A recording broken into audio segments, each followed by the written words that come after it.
wiil yar oo sabool ah oo lagu magacaabo Yuji ayaa carruurnimadiisii aad ugu adkayd. Aabihiis mar walba wuu ku hanjabi jiray oo aflagaado ayuu kula dhaqmi jiray sababtoo ah ma lahayn hibada iyo kartida walaashiis. Walaashiis oo la oran jiray Kazuki waxay lahayd hibo cajiib ah oo farshaxan ah, taas oo ka dhigtay qoyska kuwa maal qabeen maadaama shaqadeeda lagu iibin jiray malaayiin dollar. Yuji wuxuu ku noolaa hadka walaashiis oo loo tixgelin jiray geesiga qoyska halka isaga lagu caayi jiray. Carruurnimadiisa waxaa ka buuxay dayacaad iyo murugo maadaama hooyadiis iyo aabihiis uusan dan ka lahayn jiritaankiisa. Keliya Kazuki ayaa garab istaagi jirtay waxayna noqotay qofka keliya ee la ciyaari jiray oo dhiirigelin siin jiray. Mar walba waxay ku oran jirtay in uu riyadiisa gaari karo, xitaa sawiradiisa aan fiicnayn iyadu way kaydin jirtay si kalsoonidiisu u koraan. Si kastaba ha ahaatee, aabihii wuxuu sii waday inuu ku jeesjeeso shaqadiisa taasoo ku qasabtay Yuji inuu burburiyo sawiradiisa isagoo ka xishoonaya.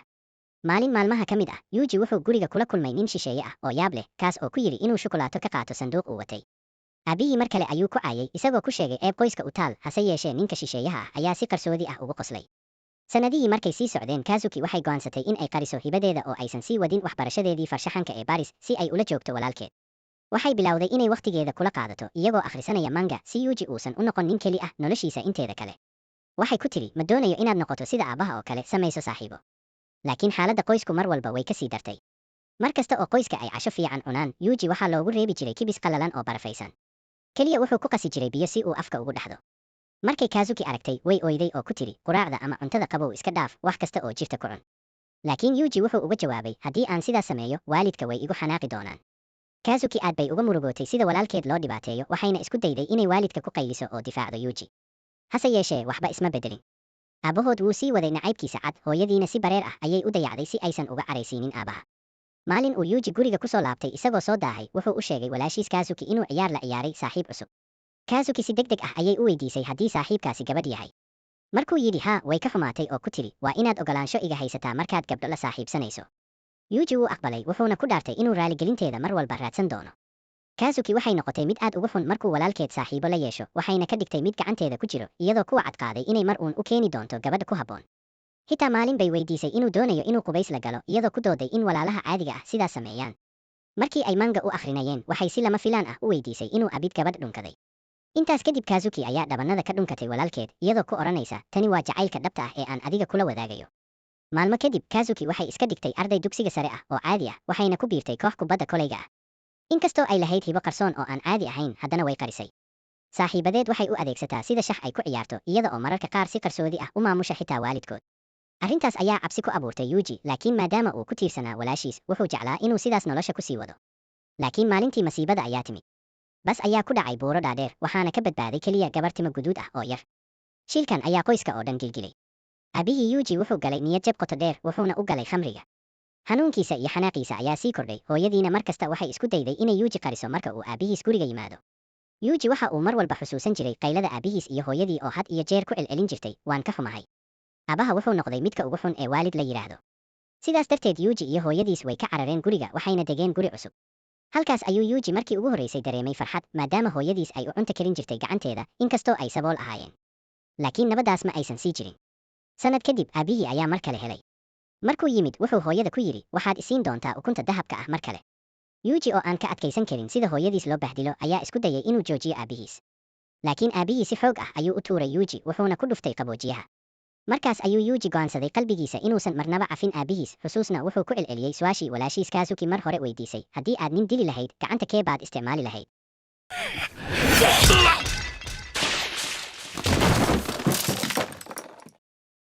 Markaas ayuu Yuji u jeestay hooyadiis oo ooynaysa. Waxay ku tiri, intee ayaad mar kale ordi doonaa? Hadda iska bax, aniga ayaa ku soo raaci doona. Lacagtaydii oo dhan qaado oo ku orod saldhigga tareenka. Yuji isagoo calool xun ayuu u hoggaansamay, wuxuuna ku degdegay saldhigga tareenka isagoo rajo ka qabay in hooyadiis ku soo biiri doonto. Laakiin saacado kadib wuxuu maqlay qaylo iyo sirinka ambalaasta. Markii uu dib ugu noqday gurigii, wuxuu arkay dhiig iyo argagax. Aabihii waxaa lagu dilay si naxdin leh, hooyadiisna mar dambe ma arkin indhihiisa. Halkaas ayuu Yuji miyir beelay isagoo qalbiga ka burburay. Markuu is ogaaday, wuxuu ku jiray isbitaal. Waxaa hortiisa lagu reebay warqad ay hooyadiis u qortay iyadoo ka dalbanaysa cafis, kuna tiri, hooyo waxa ay ku jeclayd, laakiin waxay ku weydiisanaysaa inaad sii noolaato. Warqadaas ayaa noqotay xusuusta keliya ee uu ka haystay hooyadiis. Kadib, nin qarsoodi ah oo la oran jiray Ray ayaa noqday mas'uulkiisa. Ray wuxuu bilaabay inuu ku tababaro Yuji sidii uu u noqon lahaa askari dilaa ah. Laakiin Ray ma aha qof wanaagsan, wuxuu Yuji ku qasbay inuu gashado dhar gabadh yar, wuxuuna u dhaqmi jiray si xun, isagoo isku dayay inuu maskaxdiisa ku ciyaaro. Si kastaba ha ahaatee, Yuji wuu u adkaystay. habeen kasta wuxuu ku hoyan jiray gidaarada uu Ray ku xanibay isagoo hilmaamaya cunitaan iyo hurdo. Ka mid ah ilaaladii Ray ayaa isku dayay inuu Yuji waxyeeleeyo, laakiin Yuji si lama filaan ah ayuu isaga ka adkaaday oo dilay. Markii Ray arkay in Yuji uu dhab ahaantii awood u leeyahay inuu isdifaaco, wuxuu ku hambalyeeyay isagoo ku yidhi, hadda waxaad noqonaysaa qalab aan tababaro. Sidaas ayuu Yuji loogu diray saldhig ciidan oo uu Ray ku lahaa, halkaas oo tababar adag looga bilaabay. Maalmahaas oo dhan Yuji wuxuu noqday ardayga ugu jecel Ray, taas oo ka dhigtay carruurta kale inay si joogto ah u dulmiyaan oo u bahdilaan. Si kastaba hal qof oo keliya ayaa naxariis u muujisay Yuji, gabar lagu magacaabo Marlene. Maalin waxay ahayd gabar aan xusuus badan lahayn, balse mar walba waxay la qaybsan jirtay cuntadeeda, waxayna noqotay qofka keliya ee uu Yuji ku kalsoonaado. Ray oo markan magaciisa bedelay oo isku sheegay Oslo ayaa Yuji ku baray tababar naxariis la'aan ah, isagoo isticmaalaya mindiyo dhab ah. Oslo wuxuu ku dhigay fikir ah in dunida oo dhan cadow u tahay Yuji, xitaa qoyskiisii. Waxa uu ku beeray maskaxda in uu isdifaaco xitaa haddii uu qof kale dhaawacayo. Ugu dambayn, maalintii imtixaanka ugu dambeeya la gaaray. Imtixaanku wuxuu ahaa mid aad u naxdin badan. Yuji waxaa lagu amray inuu dilo qofka hortiisa taagan. Laakiin qofkaas ma ahayn qof kale, ee waxay ahayd gabadha naxariista u muuqatay, Marlene. Markii uu arkay in qofka uu dilayo ay tahay Marlene, Yuji qalbigiisa ayaa gilgilmay. Si kastaba ha ahaatee, maadaama uu tababar iyo cadaadis ku jiray, wuxuu isku dayay inuu dagaal la galo. Wuxuu u orday maalin isagoo ku dhuftay feer iyo laad, wuxuuna ku soo tuuray dhulka. Yuji wuxuu ka xoog badnaa, waayo tababarkiisu wuu ka sarreeyey. Laakiin xusuustii xanuunka lahayd ee hooyadiis oo uu aabihiis garaacayo ayaa maskaxdiisa ku soo laabatay. Sawiradaasi waxay jabiyeen diiradiisa. Marlene fursad bay ka faa'iidaysatay, waxayna dhulka ku dhigtay Yuji iyadoo si xoog ah ugu feertay. Yuji wuxuu u malaynayay in tani tahay ciqaabtiisii, maadaama uu mar hore aabihiis dilay. Ugu dambayn wuxuu dagaalka ku guuldaraystay, wuxuuna noqday guuldarro weyn oo ku horreysay Oslo. Oslo aad buu uga niyad jabay, wuxuuna ku xiray Yuji qolka xabsiga. Habeenkii Marlene ayaa u timid si ay u daaweyso dhaawacyadiisa. Iyadoo ilmeynaysa ayay ku tiri, waan ka xumahay inaan sidaas kuugu sameeyey. Kama jeedin inaan ku dhaawaco. Mar walba waxay isku dayi jirtay inay quudiso oo u noqoto qofka keliya ee la hadla. Ugu dambayntii waxay ku tiri maalinta ay ka qalin jabinayso, waan ku arki doonaa mar kale. Laakiin taa waxay noqotay markii ugu dambeysay ee Yuji arko. Dhakhtarka kalkaalisada ah ayaa u sheegay war murugo leh, Marlene waxay ku dhimatay hawshii ugu horreysay ee shaqadeeda. Warkaasi wuxuu qalbiga ka burburiyey Yuji. Wuxuu isweydiiyey, haddii aan iyada ka adkaan lahaa, ma badbaadi lahayd? Ma aniga ayaa sabab u ah dhimashadeeda? Markii uu tababarka dhameeyey, Yuji waxaa loo diray hawshiisii ugu horreysay ee dil qarsoodi ah. Wuxuu isu ekaysiiyey qof adeegto ah, wuxuuna galay qolka nin taajir ah. Markii ninka mashquulsanaa, Yuji si fudud ayuu u dilay. Tan iyo maalintaas hawlihiisa dilalka ayaa mar walba ku dhammaanayay guul. Laakiin maalin ciidamada sharci fulinta ayaa soo weeraray guriga Oslo. Waxay dileen ilaaladii oo dhan, waxayna heleen dariiq sir ah oo dhulka hoostiisa ku jiray. Markay qarxiyeen albaabkii birta ahaa, waxay gudaha ka heleen wiil yar oo timo cad ah oo fadhiyey. Wiilkaasna wuxuu ahaa Yuji oo timihiisa cad ka soo dhacay culayskii iyo tababarkii uu soo maray. Oslo wuu baxsaday isagoo biyaha u dhuuntay, laakiin saraakiisha waxay Yuji la tageen. Waxaa hogaaminaysay haweeney la oran jiray Asako oo isla markiiba garatay in wiilkan yar uu leeyahay sheeko qarsoon. Waxay go'aansatay inay Jabaan la tagto iyada iyo saaxiibteed oo ilaalinaysay. Markii Yuji la geeyey isbitaal Jabaan ah, Asako waxay amartay in uu ka soo kaco sariirta 40 ilbiriqsi gudahood. Markuu dhaqaaqi waayey, waxay madaxa kaga dhufatay iyadoo ku hanjabtay. Saaxiibteed ayaa ku qaylisay, carruurta si xun ha ula hadlin. Laakiin Yuji weligiis ma arag naxariis, sidaas darteed ma garanayn sida uu u jawaabo. Gurigeeda markay geeyeen, waxay ku amartay inuu bedelo dharkiisa wasakhda ah. Markii uu dharkiisa iska saaray, way yaabeen, jirkiisa waxaa ka muuqday nabaro badan, dhaawacyo rasaas iyo mindiyo, lafihiisana horay ayaa loogu jebiyey. Markii cuntada la duldhigay, Yuji wuu diiday inuu wax cuno. Markii cayayaan duqsi uu ag maray, si xoog ah ayuu gacantiisa ugu dhuftay. Wuxuu bilaabay inuu qaylo, isagoo ka cabsanaya, wuxuuna matag ku sameeyey miiska. Asako ayaa u jeestay oo ku tiri, halkan gurigayga ha kuma tegin, waaba mid wasakh ah. Laakiin dhab ahaantii waxay ku fikiraysay qalbigeeda, maskaxdiisu aad bay u dhaawacan tahay, wuxuu soo maray wax ka badan intii carruur kale marayeen. Si kastaba Asako waxay u ballan qaaday inay isaga ilaalin doonto sidii hooyo camal.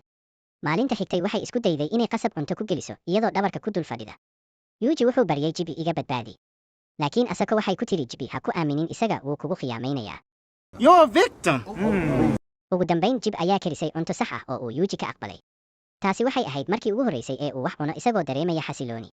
Markaas kadib Asako waxay u keentay yar oo ay tiri, tani waa saaxiibkaa cusub. Waa inaad daryeeshaa. Yuji wuxuu u bixiyey magaca John Doe, magaca askariga aan la aqoon ee mayd ahaan loo isticmaalo.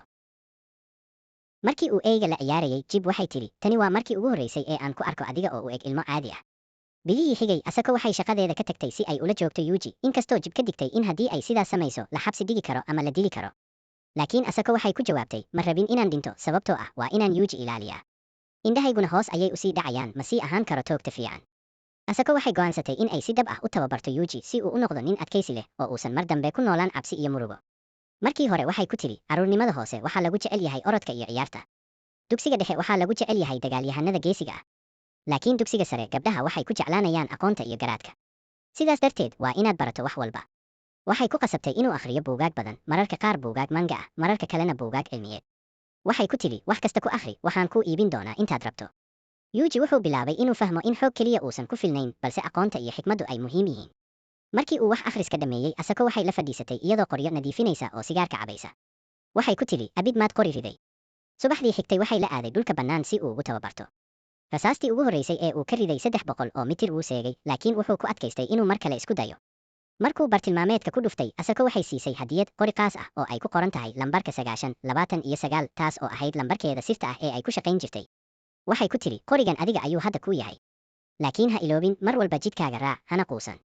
Yuji markaas ayuu ka codsaday, ma ku oran karaa macallin?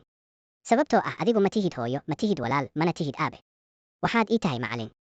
Asako way aqbashay. Maalmo kadib waxay isku dayeen inay ugaadhsadaan deer. Asako waxay ku tidhi, xabad kasta oo aad qarash garayso waa canshuurta shacabka, sidaas darteed ha khasaarin. Laakiin Yuji ma awoodin inuu xabad rido. Markaas ayay Asako tidhi, waxaan ogahay inaad soo martay wax badan. Weli ma tihid mid qalbi adag, laakiin taasi maaha ceeb. Maalin kale biir weyn ayaa guriga ku soo galay. Eygiisii John Doe ayaa weeraray, laakiin Orso ayaa ku dhaawacay si xun. Yuji isagoo cabsi ku jira ayuu qorigiisa soo qaatay, laakiin gacmihiisa ayaa gariirayay, mana awooday inuu rasaas rido. Orsadii markay doonaysay inay isaga laayo, Yuji wuxuu xusuustay ereyadii Asako iyo qodobka uu naftiisa kula dagaalami jiray. Isagoo geesinimo yeeshay ayuu mindi ku dhuftay, inkastoo Orso uu si xoog leh isaga u tuuray. Markaas ayuu qoryihiisa ku laabtay, wuxuuna indhaha ku dhuftay. Wuxuu arkay 2 ilmo oo Orso ah oo ag taagan eygiisa dhaawacmay, wuxuuna isweydiiyey, maxay qoyskaygu mar walba u noqdaan cunto dadka kale? Maxay mar walba iyaga loogu xukumo murugo? Isagoo ooyaya ayuu rasaasta ka dhiftay. Laakiin markii uu guriga ku laabtay, wuxuu Asako tusay qoorgale eygiisa oo uu qabsaday. Wuxuu ku yidhi, ma aanan awoodin inaan dilo Orso, waan guuldaraystay. Asako ayaa ku habsatay iyadoo ku tidhi, waa hagaag, weli waad nool tahay. Noloshaadu macno ayay leedahay. Waxay ku tidhi, mar walba waad cabsan doontaa inaad qof disho, laakiin haddii ay noqoto inaad badbaadiso qof kale, weligaa ha ka labalabayn. Markaas ayay u sheegtay wax muhiim ah, haddii waagii hore aad ahayd askari khasab ku nool oo dadka dilaya, hadda waa inaad noqotaa askari dadka badbaadiya. Noloshaada macnaheedu waa inaad badbaadiso 10 qof. Waqti kadib Asako waxay u sheegtay Jib in Yuji dhammaystiray horumarkiisa sheekada. Jib yaab bay ku noqotay, waxayna ku tidhi, waa maxay sheekada aad ka hadlayso? Asako iyadoo qoslaysa ayay ku tidhi, sheekada waa isaga laftiisa. Wuxuu soo maray kor u kac, wuxuu ka gudbay dhibaato, hadda wuu bislaaday. Laakiin xiriirka Asako iyo Yuji wuxuu noqday mid ka fog macallin iyo arday. Yuji wuxuu galay dhalinyaronimadiisa, wuxuuna si qoto dheer u jeclaaday Asako, iyaduna si la mid ah ayay ugu nuglaatay. Habeen uu qubays ku jiray, Asako ayaa weydiisay, maanta waa dhalashadaada, maxaad rabtaa hadiyad ahaan? Yuji isagoo daacad ah ayaa ku yidhi, waxaan rabaa ilaaliye wanaagsan. Asako iyadoo dhoola caddaynaysa ayaa tidhi, hadiyadda ugu fiican waa aniga.